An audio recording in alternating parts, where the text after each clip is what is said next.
Okay, yoga for baseball. I know a lot of baseball players want to have a lot of flexibility. They need to be able to sprint as fast as they can from a standstill, and they need to be able to keep their muscles loose. So I'm going to take you through some yoga for baseballers. You can also use this basketball, wrestling, soccer, football, any other types of sports that you need to be able to have agility. You need to be able to warm those muscles up and keep them warmed up. So come along. You don't need a mat. You can just be on the floor, any surface where it's not going to hurt your back or your hips when you are really down into it. Okay, so come over onto your surface, and we're just going to do a little butterfly stretch first. We're going to go side to side, and I just want you to really warm up your hips. Now, in butterfly, it's really easy to round your spine back. I don't want you to do that. I want you to stay up on the sit bones. When you stay up on the sit bones, that keeps your pelvis upright instead of slouching back like this, and when you slouch back like this, you're not actually getting a good stretch on those inner thighs. So sit up, keep that chest open, shoulders above the hips, and then I want you to really rock back and forth. Now, the thing with this one is you could have a little bit wider gap from your pelvis to your heels, and then that will really open up the back area. Or you could have the heels closer in, and then you're really working the inner thighs. So wherever you're at today, I want you to remember, I don't know how your body feels, you know how your body feels, so go off of that. If you have an injury, take it slow. Don't be one of these people that really just try to push into a stretch just because you know you can if you push a little harder. If it's not good for your body for the longevity, don't do it. Okay, so from here, I want you to turn over onto all. Going to go into a core balancer. Down, shoulders are above the wrists, knees are below the hips, and I want you to keep that gut tucked up into your lower back. Neck is long. Now I'm just going to have you drop the head and neck down to open up the back of that neck, and then gently sway it side to side. The neck is one of these places in the body that a lot of people overlook, but it's also one of the most injured places in the body, so please don't overlook it. Warm it up in the beginning and you'll be much happier. Okay, go ahead and roll it all the way out. Give it a couple more rolls. And then relax. Neck in line with the spine. Send the right arm forward and send the left leg back. Keep that belly lifted. Hips are level, so if you find that the left hip is lifting way up and it's not level with the right, then keep it down. Level it out. Good. Deep breath in. Exhale, lower it down. Now, left arm forward, right leg back, or the opposite, whichever one you didn't do yet. Hold on to it. Shoulders level, hips level. Breathe in. Exhale, let it go. Curl the toes under, lift the knees and hips up. Downward facing dog. Now, a lot of people get tight hamstrings, tight knees. What I want you to do is I want you to bend the knees as much as you need to and just kind of walk into your downward facing dog. So that's stepping into it. That just means bending one knee, sinking into one heel, and letting the back of the legs open as you warm up. Now, if you're one of these people that are like, oh, this is terrible, bend the knees as much as you need to. That's totally fine. And if this is not working on your hands, come down onto your elbows. That's totally fine. If you start to fatigue too much in the wrists, use those elbows. Stretch the fingertips as much as possible. Pointer fingers point forward. Hands shoulder width apart. And then just let the head and neck drop down. Your first downward facing dog may not even feel that good. But I just want you to start to stretch, open it up. Both feet come together. Right foot goes back and up. Bend the right knee. Send it forward into your chin. Hold on to it for just a moment. And then bring it back out. Right foot goes back down. Left leg back and up. Hold on. Knee into the forehead. Back out and down. Walk the feet up to meet the hands. Hands to meet the feet. Halfway lift up. Breathe in. Exhale, forward fold. Allow all that blood to rush down to the forehead. And just give yourself a gentle sway back and forth. If the hands don't touch the ground, that's okay. Let the hands come onto the shins or even the knees. And if you start to real lock in the knees, bend them. You don't ever have to lock your knees. I want you to notice the lower back and see if you can just start to relax it.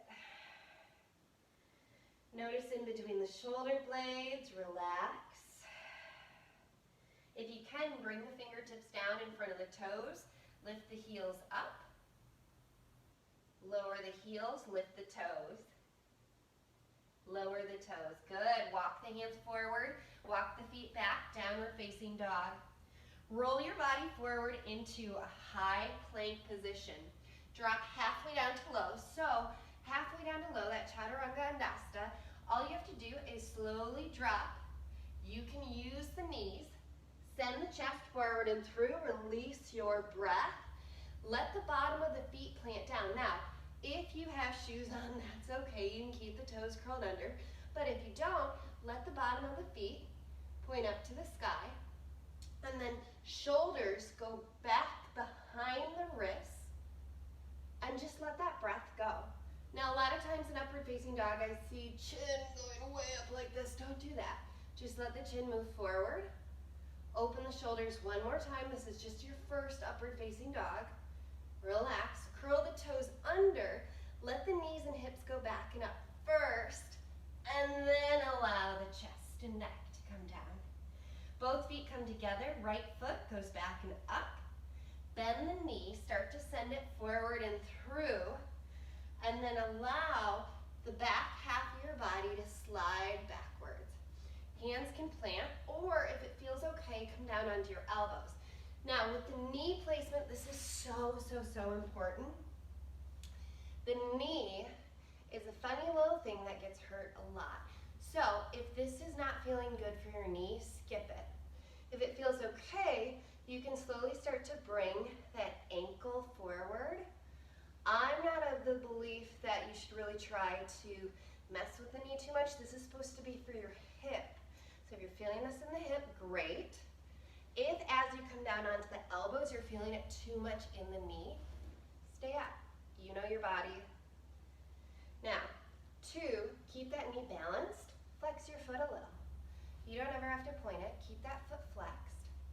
Oh, this is a good one. Half pigeon. If you can, stay in it a little bit longer. Shimmy that foot back a little bit more. And by shimmy the foot back a little bit more, I just mean see if you can go down into the hips just a little bit more.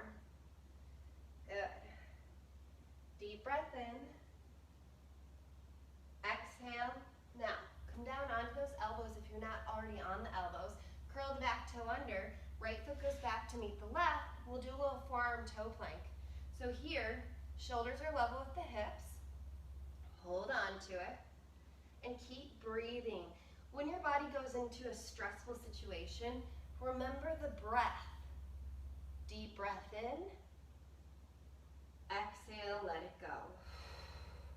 Left leg back and up.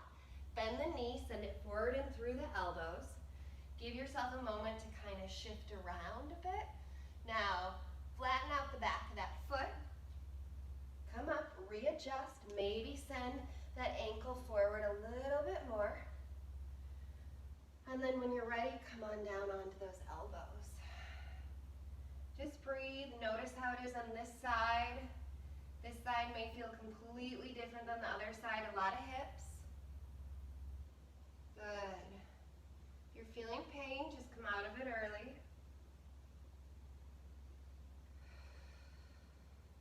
Deep breath in. Exhale, lift it back up.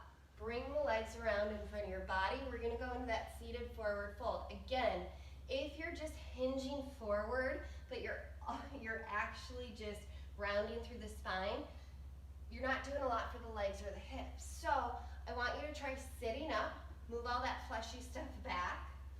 Keep that pelvis nice in line with the spine. Take a deep breath in. Exhale, forward fold. Now, if the knees start to buckle, that's okay. Breathe and allow the back of the knees to just really relax. Just relaxing as much as they can. Don't worry about where your body's at today. It's the progress that we make over time. Some days you're going to feel more flexible than others.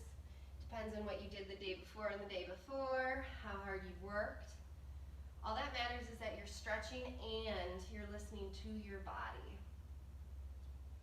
Now, relax in between the shoulder blades. Take a deep inhale. Exhale, lift it back up. Left hand outside of the right foot or ankle. Lift up. Extend the right arm all the way back. Remember, that knee can stay bent all you want. From here, deep inhale. Exhale, bring the right hand back around. Right hand, left foot, left ankle. Lifting up. I know we're moving a little fast, so if you want to go back to some of these stretches at the end, you can. And open it up. Some of these may not be your favorite. That's okay. You pick and choose from them, and if it helps you down the road, awesome. Breathe in. Exhale, bring it back to center. Now, crisscross applesauce. I know, crisscross applesauce. Okay. So from here, I want you to pick up one of the legs, scoop the forearms underneath. It's your calf and your ankle. And I want you to flex your foot. And then just gently pull into your chest. Again, if you start to really round through the spine, then see if you can straighten up a little bit more. And if you're feeling this in the knee, then you need to loosen up. That's when you've pushed a little too far. This is a hip flexor. And then you can just kind of move it side to side. See if you can gently guide it into your body and then let it release. And I want you to notice the pressure that's going down into that sit bone. It's a really, really good stretch to feel where you're at, what you're doing, maybe where you need to work on, where you're tight. And then go ahead and release it. Second side. Scoop the forearms underneath. Take it slow going into the stretch and take it super slow coming out of the stretch. A lot of people just fly right out of the stretch. Try not to do that. That's when people get hurt. They get hurt going into a stretch or a pose. They get hurt coming out of the stretch or the pose.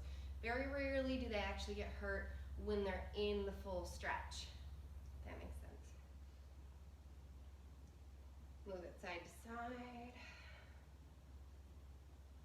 Notice how it feels, pressure going down into that sit bone.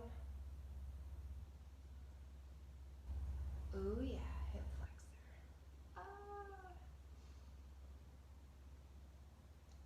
And then release, relax it. Okay, we're going down to our backs. So, allow the left leg to be all the way out.